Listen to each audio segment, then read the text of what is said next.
Hello there, welcome to Cool Talk. Today we talk about the Industrial Revolution, and we're going to go back to 1763, where James Watt from Scotland was asked to improve the steam engine.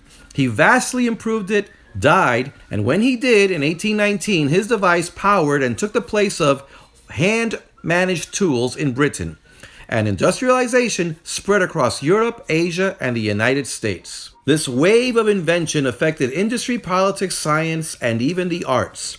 Now, this industrial revolution still goes on today, but it has its negative consequences. It led to environmental hazards, rampant corporate greed, and the exploitation of men, women, and children.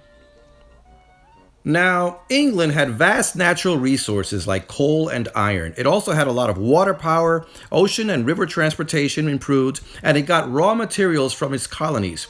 England had a large labor force, and it was skilled. Advances in healthcare, medicine, and sanitation had a lot to do with all of this.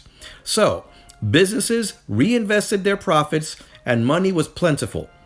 England relaxed taxation, encouraged inventions, and kept the streets safe. Jethro Tull proved you could get more food production with less seed. He also developed the seed drill. Viscount Charles Townshend learned to treat the soil, even sandy land, with a mixture of clay and lime. He then added a 4-phase rotation system that included clover and turnips. Now, clover transfers nitrogen from the air to the ground, and turnips help kill weeds and keeps the soil loose.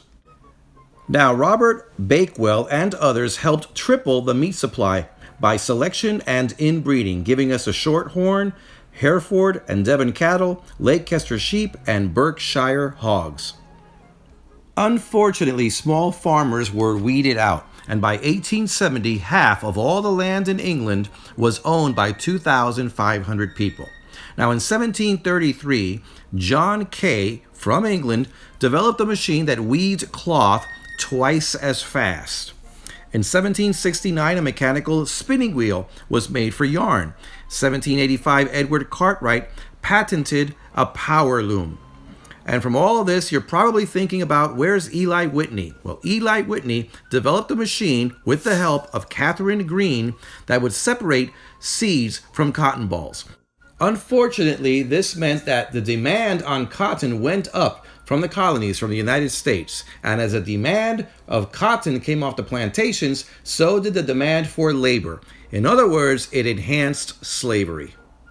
Abraham Darby and Henry Court developed methods that improved the making of iron. It also removed the impurities. And then afterwards, iron was used to make steel. Then Cyrus McCormick used steel to make the horse-drawn reaper.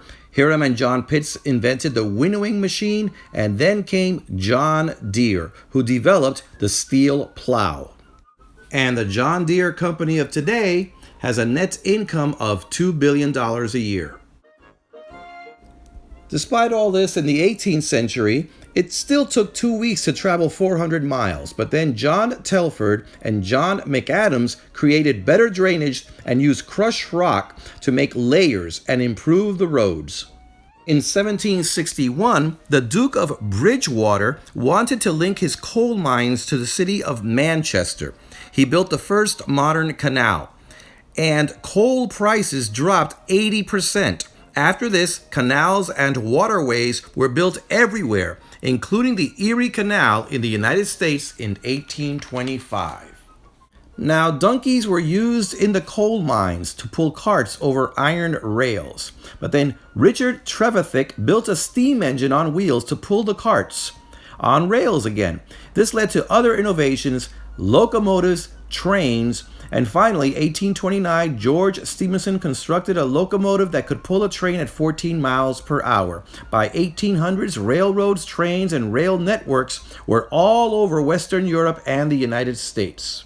Earlier in 1807, Robert Fulton developed the first practical steamboat.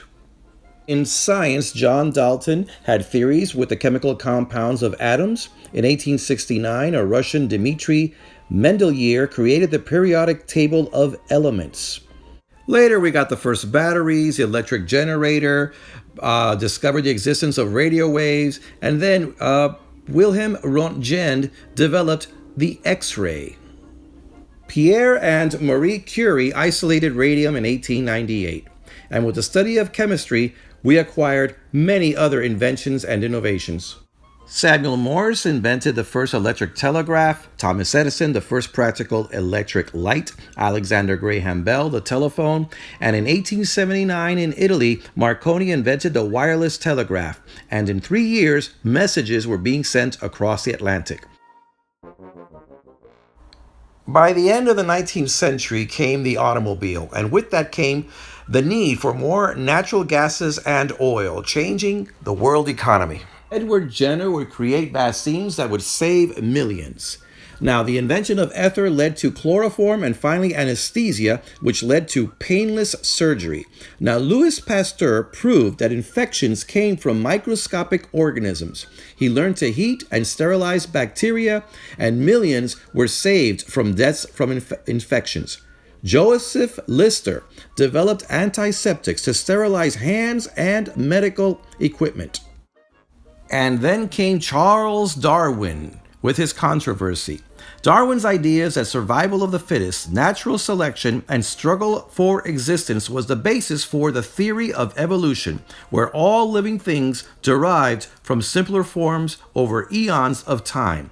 Of course, this flew in the face of creationism, and Darwin could not explain how characteristics pass from one generation to another. But an Austrian monk named Gregor Mendel stated that characteristics are carried over by particles that we now call genes, and so the science of genetics was born. Psychology was a science of human behavior. Ivan Pavlov of Russia and Sigmund Freud of Vienna made everyone aware of their powerful emotional impulses and the power of the subconscious. Now, though many of Freud's ideas were later disproven, new methods of treating mental illness were implemented. Now, all this progressive thinking led to changes in art and literature. Before, artists depended on the patronage of the rich, but now they could paint for the rising middle class. They were free, or at least freer.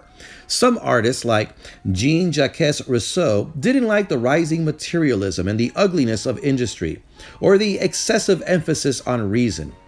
He liked the individual, the imagination, and emotion. All of this took center stage in a movement that was called Romanticism. This stress on liberty, glorified individualism, and defiance grew in the persons of Johann von Schiller, Lord Byron, Percy Shelley, and Johann von Goethe. And there were the Grimm brothers, who gave us fantasy and folk tales with countless stories such as Little Red Riding Hood, Sleeping Beauty, and Hansel and Gretel. In poetry, we got Samuel Coleridge and Edgar Allan Poe. In music and composition, we got Chopin, Liszt, Schubert, and of course, Ludwig van Beethoven. Now, many got tired of Romanticism, and along came a new movement, Realism. Charles Dickens wrote sentimental novels, but they were anchored with realism, and he didn't shy away from the injustice, the greed, and the poverty. Honoré de Balzac attacked greed and blind ambition.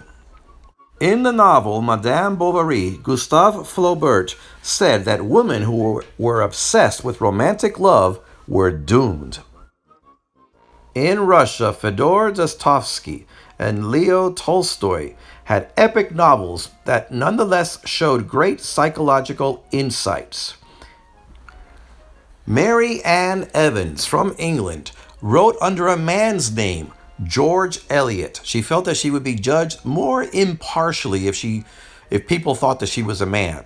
Nevertheless, her books were admired. She wrote several novels that showed great psychological insight and realism. Then came Émile Zola from France and a new movement, naturalism, where you would write about a slice of life in a detached, analytical way. Natural writing without the writer's emotions involved. In painting, Gustave Courbet painted with realism and refused to paint angels because he had never seen one. In Impressionism, paintings tried to present a scene, a given moment. We had Claude Monet Edgar Degas, Auguste Renoir. But then along came Paul Cézanne, concentrating on solidity, and then came Vincent van Gogh with his heightened emotions. Architects abandoned the Gothic look and went for functionalism and other more original styles. In music, there were two movements, Romanticism and Nationalism. We had Brahms, Verdi, Tchaikovsky, Debussy, Wagner, and countless more.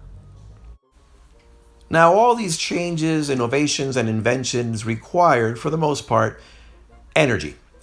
Natural gas, water power, and especially oil. We're dealing with a lot of the environmental hazards that began at that time. We haven't come to terms with any of that yet. Also, in the economic world, joint ventures and private enterprise gave way to the corporate world. If you look at this corporate book here, it has a Masonic symbol, it seems. I don't know if that means anything. But nevertheless, companies like the East India Company became a corporation. We're still dealing with the scary dimensions of the corporate world today. Back at the beginning of the 20th century, we also had several movements. People that felt that they were not getting their fair share, that they were at the bottom of the barrel. We're going to deal with a lot of these movements in my next video, and we're going to focus on the labor movement. But that's coming up next. In the meantime, send me your comments, or better yet, subscribe. This is Cool Talk.